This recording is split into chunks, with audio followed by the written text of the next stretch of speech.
Confinement, près d'un travailleur sur deux souffrirait d'anxiété et de dépression.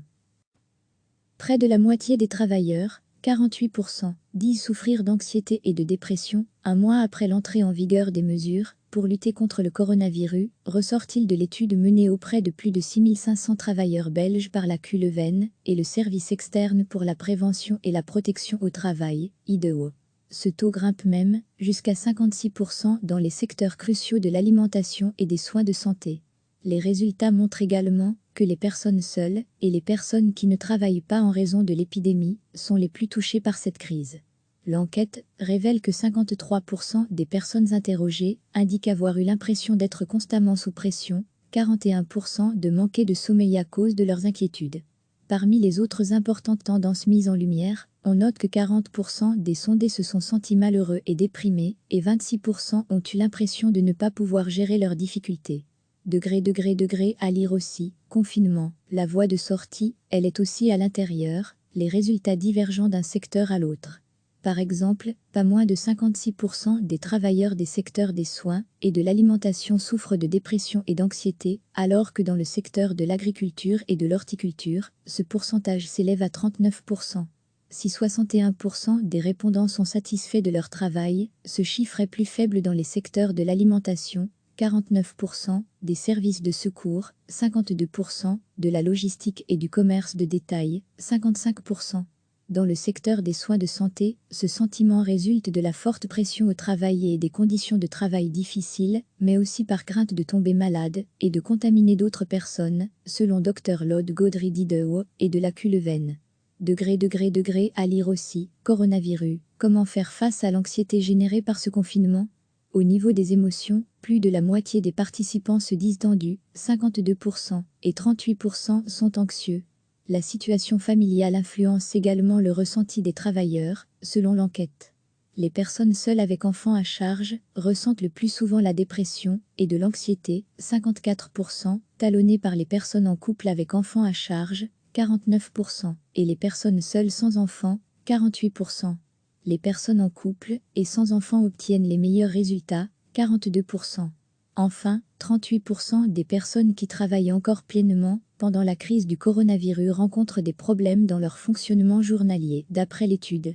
Moins elles travaillent, plus ces problèmes augmentent.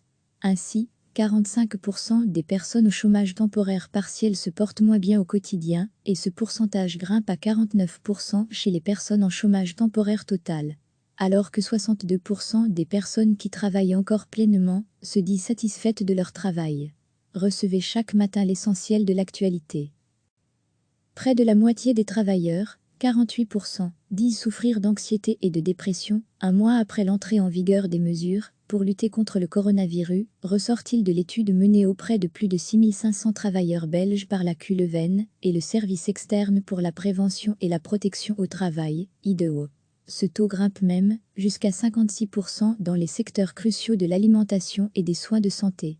Les résultats montrent également que les personnes seules et les personnes qui ne travaillent pas en raison de l'épidémie sont les plus touchées par cette crise. L'enquête révèle que 53% des personnes interrogées indiquent avoir eu l'impression d'être constamment sous pression, 41% de manquer de sommeil à cause de leurs inquiétudes. Parmi les autres importantes tendances mises en lumière, on note que 40% des sondés se sont sentis malheureux et déprimés, et 26% ont eu l'impression de ne pas pouvoir gérer leurs difficultés. Degré à lire aussi, confinement, la voie de sortie, elle est aussi à l'intérieur, les résultats divergents d'un secteur à l'autre. Par exemple, pas moins de 56% des travailleurs des secteurs des soins et de l'alimentation souffrent de dépression et d'anxiété, alors que dans le secteur de l'agriculture et de l'horticulture, ce pourcentage s'élève à 39%. Si 61% des répondants sont satisfaits de leur travail, ce chiffre est plus faible dans les secteurs de l'alimentation, 49%, des services de secours, 52%, de la logistique et du commerce de détail, 55%. Dans le secteur des soins de santé, ce sentiment résulte de la forte pression au travail et des conditions de travail difficiles, mais aussi par crainte de tomber malade et de contaminer d'autres personnes, selon Dr Lode Gaudry d'IDEO et de la Q-Leuven. Degré à lire aussi, coronavirus, comment faire face à l'anxiété générée par ce confinement ? Au niveau des émotions, plus de la moitié des participants se disent tendus, 52%, et 38% sont anxieux. La situation familiale influence également le ressenti des travailleurs, selon l'enquête. Les personnes seules avec enfants à charge ressentent le plus souvent la dépression et de l'anxiété, 54%, talonnées par les personnes en couple avec enfants à charge, 49%, et les personnes seules sans enfants, 48%. Les personnes en couple et sans enfants obtiennent les meilleurs résultats, 42%. Enfin, 38% des personnes qui travaillent encore pleinement pendant la crise du coronavirus rencontrent des problèmes dans leur fonctionnement journalier, d'après l'étude. Moins elles travaillent, plus ces problèmes augmentent. Ainsi, 45% des personnes au chômage temporaire partiel se portent moins bien au quotidien, et ce pourcentage grimpe à 49% chez les personnes en chômage temporaire total. Alors que 62% des personnes qui travaillent encore pleinement se disent satisfaites de leur travail. Cliquez sur s'abonner pour recevoir les dernières nouvelles.